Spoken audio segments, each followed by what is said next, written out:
नमस्कार। आज हमारे पास एक छोटी सी लेकिन काफी असरदार कहानी है, ब्रह्म राक्षस का श्राप। नमस्कार। हाँ, ये कहानियां सुनने में छोटी लगती है पर गहरा असर छोड़ जाती हैं। बिल्कुल। तो स्रोत एक कहानी है, एक गांव के पास के वीरान पुराने मंदिर की। मतलब सालों से बंद पड़ा है और गांव वालों का मानना है कि वहाँ कोई अनदेखी ताकत है जिसे वो ब्रह्म राक्षस कहते हैं। कहानी कुछ लड़कों के बारे में है जो चेतावनियों को अनसुना कर देते हैं। अच्छा, ये तो क्लासिक सेटअप है। हाँ, तो आज हम इसी कहानी की तहों में उतरेंगे, देखेंगे कि इसमें डर कैसे बुना गया है और क्या सबक छिपाए। चलिए शुरू करते हैं इस कहानी का विश्लेषण। जरूर। तो कहानी शुरू होती है माहौल बनाने से। गांव से दूर एक उजाड़ पुराना मंदिर, वीरान जगह वैसी ही मन में एक अजीब सा एहसास पैदा करती है ना? हाँ, बिल्कुल। अकेलापन, इतिहास, अनदेखे खतरे की संभावना, ये सब जुड़ जाता है। और ऊपर से ये नाम ब्रह्म राक्षस, ये कोई आम भूत प्रेत जैसा नहीं लगता, इसमें कुछ ज्यादा वजन है। सही कहा। लोक कथाओं में अक्सर ऐसी जगहों का जिक्र होता है जो सभ्यता से कटी हुई है, जहाँ प्रकृति या अलौकिक शक्तियों का राज चलता है। ये माहौल बनाने का एक बहुत पुराना तरीका है। और ब्रह्म राक्षस नाम ये अपने आप में दिलचस्प है। ब्रह्म यानी ज्ञान या पवित्रता से जुड़ा हुआ कुछ। हाँ। और राक्षस यानी एक भयानक हिंसक शक्ति।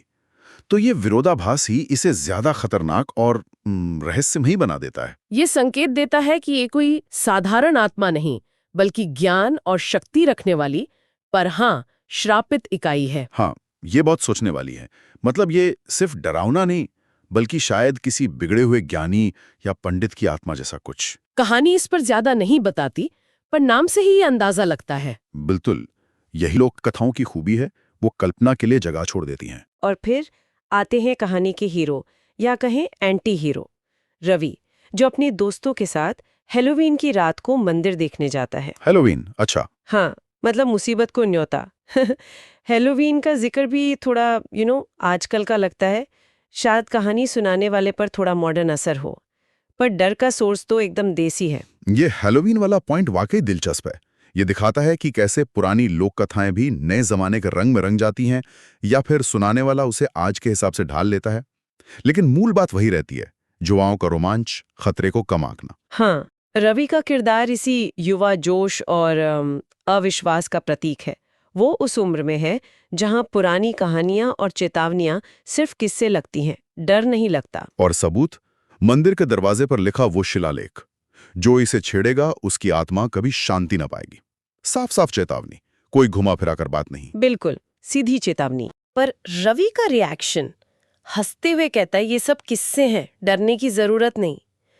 ये सिर्फ बहादुरी नहीं लगती, ये लगभग उस शक्ति का मजाक उड़ाने जैसा है। हाँ, ये महज अविश्वास नहीं है, ये एक तरह से उस चेतावनी को चुनौती देना है, जानबूझकर। कई डरावनी कहानियों में यही पल निर्णायक होता है। इसे थ्रेशोल्ड क्रॉसिंग कह सकते हैं, वो सीमा जहां से वापसी मुश्किल हो जाती है। रवि का हंसना उस शक्ति को उकसाने जैसा है जिसे गांव वाले सालों से डरते आए हैं। उसका तर्कवाद यहाँ उसकी समझदारी नहीं, बल्कि उसकी कह सकते हैं नादानी साबित होने वाला है। और होता भी यही है। जैसे ही वो दरवाजा खोल के अंदर जाते हैं, कहानी कहती है ठंडी हवा उनके गले में चुभने लगी। उफ। ये सिर्फ तापमान गिरना नहीं है, ये डर का पहला स्पर्श है, एक अशुभ संकेत। हाँ, वो एहसास की कुछ ठीक नहीं है। और फिर दीवारों पर चमकती लाल आंखों की परछाई, यहां से डर सिर्फ महसूस होने वाली चीज नहीं रहता, वो दिखने लगता है। ये लाल आंखें वाला बिंब बहुत शक्तिशाली है। लाल रंग वैसे भी खतरे का, गुस्से का प्रतीक माना जाता है। सही। और सिर्फ परछाई दिखना असल रूप नहीं। ये सस्पेंस और अनिश्चितता को बढ़ाता है। क्या वो सिर्फ उनकी कल्पना है या वाकई कोई उन्हें देख रहा है? कहानी कहने वाला यहाँ जानबूझकर पाठक या सुनने वाले को असहज कर रहा है। ये बिल्डअप है, असली पहचाना से पहले का तनाव। और फिर वो सामना होता है, ब्रह्म राक्षस सामने आता है। कहानी उसका हुलिया बताती है, विशाल प्रेतात्मा, दो भयानक सांप जैसी आंखें। सांप जैसी आंखें? हाँ, लंबे जंगली बाल, काले शरीर पर धब्बे। ये पढ़कर तो रोंगटे खड़े हो जाते हैं। ये कोई धुंधला साया नहीं, एक ठोस भयानक हस्ती है। बिल्कुल, विवरण पर ध्यान देना जरूरी है। सांप जैसी आंखें ये सिर्फ डरावनी नहीं, बल्कि धोखे, जहर और एक प्राचीन भय का प्रतीक हैं। सांप कई संस्कृतियों में अंडरवर्ल्ड या छिपी हुई शक्तियों से जुड़े होते हैं। लंबे जंगली बाल और काले शरीर पर धब्बे उसकी अमानवीय, अनियंत्रित और शायद सड़ रही प्रकृति को दिखाते हैं। ये सब मिलकर उसे एक आदिम, मौलिक डर का रूप देते हैं। कहानीकार यहाँ शब्दों से एक ऐसी तस्वीर बना रहा है जो सीधे हमारे अंदर के डर को छूती है। और वो बोलता भी है, कोई लाग लपेट नहीं, सीधा ऐलान, तुमने मेरे मंदिर में कदम रखा, अब तुम्हें मेरी श्राप झेलना होगा। सीधा। कहानी में उसकी आवाज का जिक्र नहीं, पर अंदाजा लगा सकते हैं कि कैसी रही होगी। कोई बातचीत नहीं, कोई मोल भाव नहीं, सीधा फैसला। ये सीधापन ही उसे और भयानक बनाता है। वो कोई तर्क नहीं सुनता, कोई दया नहीं दिखाता। वो एक शक्ति है जिसका नियम तोड़ा गया है और अब सजा मिलेगी। ये दिखाता है कि वो इंसानी भावनाओं या तर्क से परे है। उसका श्राप एक तरफा है, अटल है। ये उस जगह की परम सत्ता को स्थापित करता है। लड़की घबराकर भागने की कोशिश करते हैं, पर दरवाजे अपने आप बंद। ये तो हॉरर फिल्मों का पक्का सीन है, ट्रैप्ड। हाँ, फंस गए। अब भागने का कोई रास्ता नहीं, उनका कंट्रोल पूरी तरह से खत्म। वो अब ब्रह्म राक्षस के रहमो करम पर है, या कहें उसके कहर पर। ये फंस जाने का एहसास डर को कई गुना बढ़ा देता है। ये सिर्फ शारीरिक कैद नहीं है, ये मनोवैज्ञानिक दबाव भी डालता है। उम्मीद खत्म हो जाती है। दरवाजों का अपने आप बंद होना दिखाता है कि मंदिर या वो शक्ति खुद ही एक जीवित चीज की तरह बर्ताव कर रही है, जो शिकार को अंदर फंसा लेती है। अब फिर कहानी एक और खौफनाक मोड़ लेती है। लड़के देखते हैं कि दीवारों पर उनकी अपनी परछाइयां धीरे धीरे बदलकर राक्षस की बन रही हैं। अरे बाप रे! ये पढ़कर तो दिल दहल जाता है। ये सिर्फ डरना नहीं है, ये तो अपनी पहचान खोने जैसा है। ये कहानी का शायद सबसे गहरा मनोवैज्ञानिक डर वाला हिस्सा है। बाहरी खतरा तो है ही, पर यहां खतरा अंदरूनी है। उनकी परछाइयों का बदलना मतलब है कि वो जगह, वो श्राप अब उनके वजूद पर ही हावी हो रहा है। हाँ, उनकी इंसानियत, उनकी पहचान धीरे धीरे मिट रही है और वो उसी चीज में बदल रहे हैं जिससे वो डरते हैं। ये सिर्फ मरने का डर नहीं है, ये खुद ना रहने का, अपनी आत्मा के भ्रष्ट हो जाने का डर है। कई संस्कृतियों में परछाई को आत्मा का हिस्सा माना जाता है। तो परछाई का बदलना मतलब आत्मा का बदलना।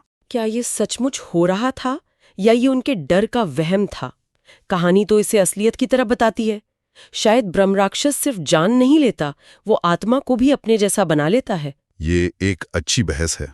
कहानी इसे सीधे तौर पर बताती है तो लगता है ये वास्तविक घटना है, लेकिन अगर हम इसे प्रतीकात्मक रूप से देखें, हाँ, तो ये उस डर और बुराई के आगे घुटने टेक देने जैसा है। वो इतने डर गए हैं, उस शक्ति के प्रभाव में इतने आ गए हैं कि उनकी आंतरिक दुनिया भी बाहरी खतरे की तरह विकृत हो रही है। दोनों ही सूरतें भयानक हैं। एक में शारीरिक परिवर्तन है, दूसरे में मानसिक और आत्मिक।